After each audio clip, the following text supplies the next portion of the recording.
वल्क़लम वमा यस्तून।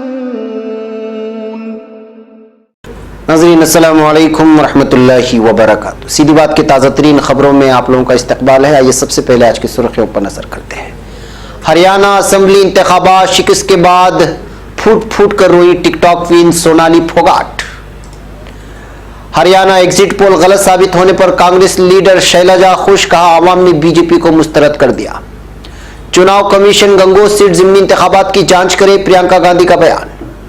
UP जिमनी इंतखाबात में असदुद्दीन ओवैसी की पार्टी ने दिखाई ताकत, प्रियंका और मायावती को दिया झटका। जिमनी इंतखाबात नताइज कांग्रेस से जीतकर बागी हुए अल्पेश ठाकर को रास नहीं आई बीजेपी शिकस्त का सामना। जम्मू कश्मीर पूंछ सेक्टर में फौज के हेलीकॉप्टर की इमरजेंसी लैंडिंग, सभी 7 मुसाफिर महफूज।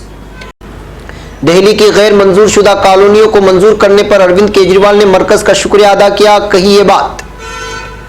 कोका कोला मशरूबात कंपनी दुनिया में सबसे ज्यादा प्लास्टिक आलूदगी फैला रही है। आलमी बैंक की डूइंग बिजनेस इंडेक्स फहरिस्त में तुर्की मजीद 10 दर्जे ऊपर। सऊदी हुकूमत ने वीजा फीस 6 गुना बढ़ाई, हज और उम्रा हो जाएंगे महंगे। कशीदगी कम करवाने की कोशिशें जो भी करे काबिल तायीद है, अक़वाम मुत्तहिदा का बयान। तुर्की नॉन अलाइटेंट मूवमेंट फिलिस्तीन के साथ ताउन को जारी रखे। अफगानिस्तान मुसल्लह हमले में पुलिस डायरेक्टर हलाक। रूस ने 2 बमबार तैयारे जनूबी अफ्रीका भेज दिए। नाज़रीन अस्सलामु अलैकुम रहमतुल्लाहि व बरकातुहू। सीधी बात के ताज़ा तरीन खबरों में आप लोगों का इस्तकबाल है। नाज़रीन मैं अंसार अजीज नदवी आज की ताज़ा तरीन खबरें लेकर आप लोगों की खिदमत में हाजिर हूँ। तफसीलात में जाने से पहले आप लोगों को इत्तला कर दूँ कि आज के दोनों प्राइम टाइम शाये हो चुके हैं, जो अहम तरीन खबरों का और उसके तबसरे का इहाता किए हुए हैं। जाएं, देखें, दूसरों को दिखाएं और लिंक्स को दूसरों तक पहुंचाने में हमारी मदद करें। बहरकैफ नाज़रीन आज की पहली खबर है हरियाणा असेंबली इंतखाबात के सिलसिले में। हरियाणा असेंबली इंतखाबात 2019 में आदमपुर सीट से बीजेपी उम्मीदवार सोनाली फोगाट को कांग्रेस उम्मीदवार कुलदीप बिश्नोई से शिकस्त का मुंह देखना पड़ा है, जिसके बाद बीजेपी उम्मीदवार और टिकटॉक क्वीन के नाम से मशहूर सोनाली फोगाट का टिकटॉक पर रोते हुए वीडियो काफी तेजी से सोशल मीडिया पर वायरल हो रहा है। ये सभी वीडियो उनके आदमपुर सीट से हुई शिकस्त के बाद अचानक ही वायरल हो गए। हालांकि वीडियो उन्होंने उस वक्त बनाया था जब बीजेपी ने उन्हें आदमपुर से टिकट भी नहीं दिया था, लेकिन लोग इन वीडियो को सोनाली की शिकस्त के बाद का वीडियो बताकर सोशल मीडिया पर चिटकी ले रहे हैं। अब खबर नई दिल्ली से। हरियाणा असेंबली इंतखाबात के वोटों की गिनती के रुझानों के एग्जिट पोल के इम्कानात के बरक्स आने से पुरजोश कांग्रेस रियासती सदर कुमारी शैलजा ने कहा कि रियासत के लोगों ने बरसर इख्तिदार भारतीय जनता पार्टी को मुस्तरद कर दिया है और ये उसकी अखलाकी हार है। इब्तिदाई रुझानों में हरियाणा की 90 सीटों में बीजेपी की उम्मीदवार 36 सीटों पर, कांग्रेस की 33 पर और जननायक जनता पार्टी के उम्मीदवार 12 सीटों पर सबकत बनाए हुए।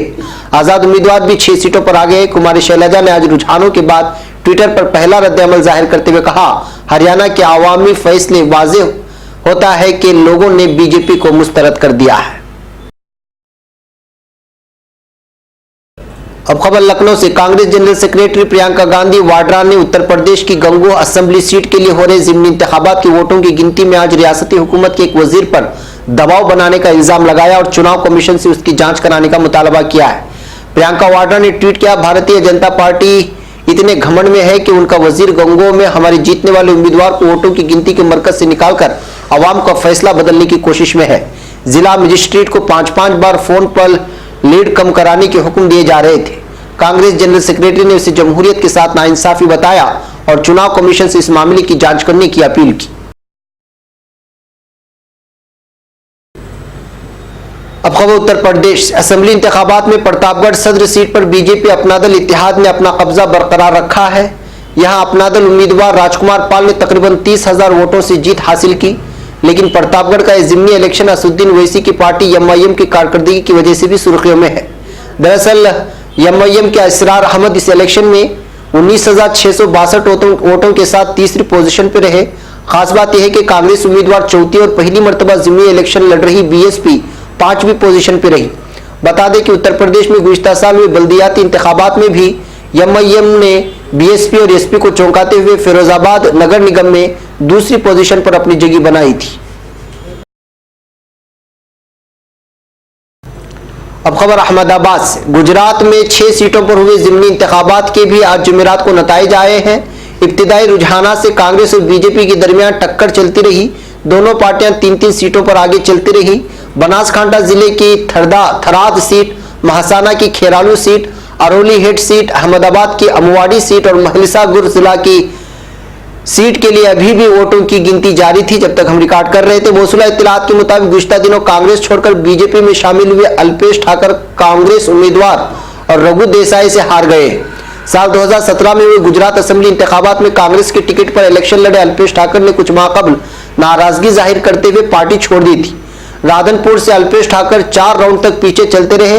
वहीं कांग्रेस उम्मीदवार रघु देसाई ने अपनी सबकत बनाए रखी। इस सीट के नतायज का ऐलान कर दिया गया है। अल्पेश ठाकर को रघु देसाई ने शिकस्त दे दी है। अब खबर श्रीनगर से। जम्मू कश्मीर के पौंछ सेक्टर में फौज के एडवांस लाइट हेलीकॉप्टर की इमरजेंसी लैंडिंग का मामला सामने आया है। अभी तक खबर के मुताबिक हेलीकॉप्टर में तकनीकी खराबी आने के सबब इसे उतारना पड़ा। इस तैयारी में 7 मुसाफिर सवार थे। सभी मुसाफिर महफूज बताए जा रहे हैं। इत्तलात के मुताबिक जम्मू कश्मीर के पौंछ सेक्टर में जुमेरात दोपहर फौज ने एडवांस लाइट हेलीकॉप्टर की इमरजेंसी लैंडिंग कराई गई है। अभी तक इस इमरजेंसी लैंडिंग के बारे में सही इत्तला तो नहीं मिली, लेकिन बताया जा रहा है कि इसमें तकनीकी खराबी आई है। अब खबर नई दिल्ली से। कौमी राजधानी में गैर मंजूर शुदा कॉलोनियों को मुस्तकिल करने के मरकजी काबीना के फैसले का इस्तकबाल करते हुए दिल्ली के वजीर आला और आम आदमी पार्टी के सरबराह अरविंद केजरीवाल ने बुध को कहा कि उसके लिए रोड मैप दिल्ली हुकूमत के जरिए जुलाई में भेजा गया था। अरविंद केजरीवाल ने मीडिया से मुखातब होते हुए कहा कि तवील वक्त से दिल्ली के लोगों का मुतालबा था। हम दिल्ली के लोगों की तरफ से मरकजी हुकूमत के इस फैसले के लिए शुक्रिया अदा करते हैं। अरविंद केजरीवाल ने कहा कि मरकजी काबीना ने दिल्ली के लोगों के लिए अहम फैसला किया है। हर इलेक्शन से कबल कच्ची कॉलोनी को मुस्तकिल करने का वादा किया जाता था, लेकिन पहली बार ऐसा हुआ है कि 2015 में हमने सारा मसवदा तैयार करके मरकज को भेजा। हमने 4-5 दिन में इसका जवाब दिया था। मरकज ने आज उसे मंजूर किया। अरविंद केजरीवाल ने कहा कि दिल्ली के लोग कच्ची कॉलोनी के अंदर अपने घर खरीदो फरोख्त कर सकेंगे और लोन ले पाएंगे।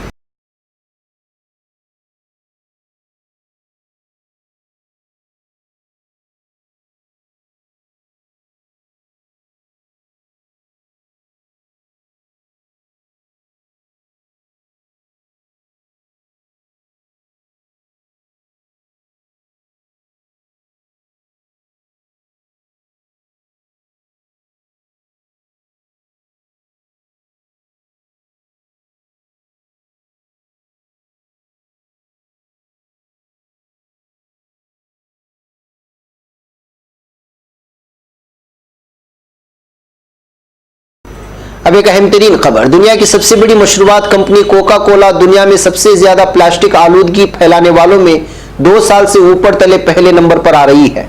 बैनुल-अक़वामी माहौलियाती तंजीम ग्रीन पीस ने प्लास्टिक से नजात मुहिम के दायरे कार में 51 ममालिक में से 484 सफाई के कामों में कुल 4,76,423 टुकड़े प्लास्टिक का कूड़ा जमा करने का ऐलान किया। ग्रीन पीस की रिपोर्ट में दुनिया के मुख्तलिफ गोशों से जमा किए गए प्लास्टिक के नमूनों के तज्ज़िये के बाद सबसे ज्यादा प्लास्टिक आलूदगी फैलाने वाली कंपनियों का ऐलान किया गया है। रिपोर्ट के मुताबिक 200 से ज्यादा ममालिक और इलाकों में 500 से ज्यादा मार्का के साथ दुनिया की सबसे बड़ी मशरूबात कंपनी कोका कोला 11,732 प्लास्टिक कचरे के साथ दुनिया में सबसे ज्यादा प्लास्टिक आलूदगी फैलाने वालों में पहले नंबर पर है। अब खबर तुर्की से। तुर्की के वजीर खजाना बेरात अल-बायराक ने कहा है कि आलमी बैंक की तैयार करदा कारोबारी सहूलत फहरिस्त डूइंग बिजनेस इंडेक्स में तुर्की 43 से 33वें नंबर पर पहुंच गया है। अल-बायराक ने ट्विटर पेज से जारी करदा बयान में कहा है कि तुर्की गुज़िश्ता साल आलमी बैंक की तैयार करदा डूइंग बिजनेस इंडेक्स फहरिस्त में 17 दर्जे फलांग कर 60वें नंबर से 43 नंबर तक पहुंच गया था। बैंक की आज जारी करदा 2020 रिपोर्ट के मुताबिक तुर्की मजीद 10 दर्जे फलांग कर 43 से 33 नंबर पर पहुंच गया है। अल-बायराक ने मजीद कहा कि वज़ारत खजाना की ज़ेर क़यादत जारी डूइंग बिजनेस इस्लाहात के कामों में किरदार अदा करने पर मैं अपने तमाम साथियों, तमाम मुताल्लिक़ा वज़ारतों और सरकारी इदारों के मुलाजिमीन और Turkish union of chamber and exchange communities को मुबारकबाद पेश करता हूँ। अब खबर सऊदी अरब से। सऊदी अरब हुकूमत की तरफ से वीजा फीस में 6 गुना इजाफा कर दिया गया है, जिसके बाद हज और उम्रा दोनों ही पहले से महंगे हो जाएंगे। मीडिया रिपोर्टों के मुताबिक सिंगल एंट्री वीजा की फीस $93 से बढ़ाकर $533, जबकि मल्टीपल यानी एक से ज्यादा एंट्री वाले 6 महीने की वीजा की फीस $800 और 1 साल वाले वीजा की फीस $1333 कर दी गई है। वाज़ेह है कि हिंदुस्तान में हज के लिए ऑनलाइन दरखास्तें पेश करने का सिलसिला शुरू हो चुका है और इसी दरमियान सऊदी अरब से वीजा फीस में इजाफे की खबर हज बैतुल्लाह जाने की ख्वाहिश रखने वाले फर्जंदान तौहीद के लिए एक झटके की तरह है। इतलात के मुताबिक वीजा फीस का इजाफा तमाम आज़मीन या कारोबारी मुसाफिरीन पर नाफिज होगा, ताहम पहली मरतबा सफर करने वालों को इससे मुस्तस्ना रखा गया है।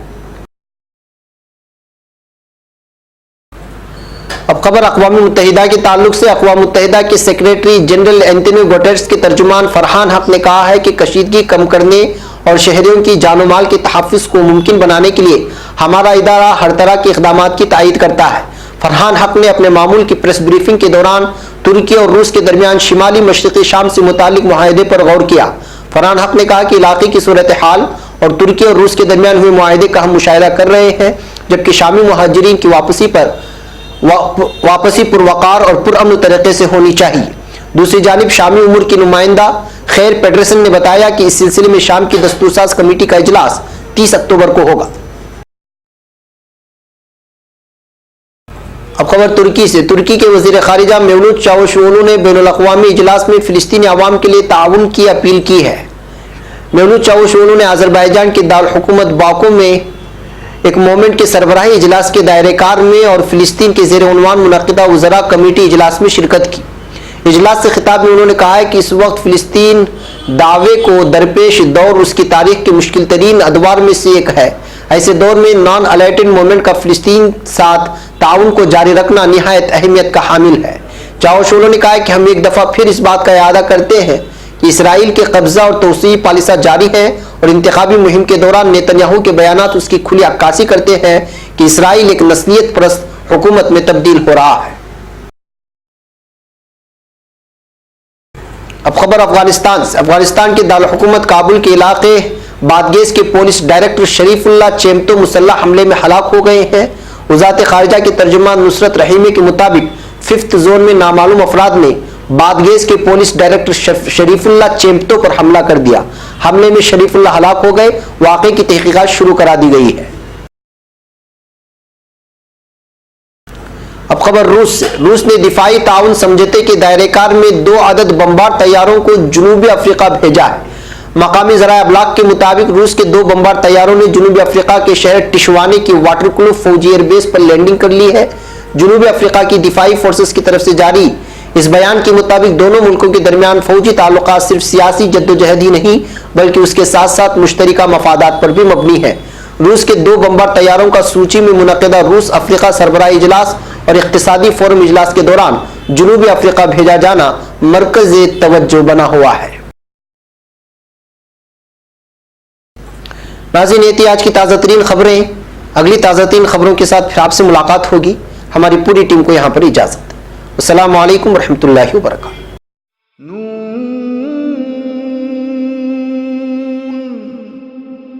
वल क़लम वमा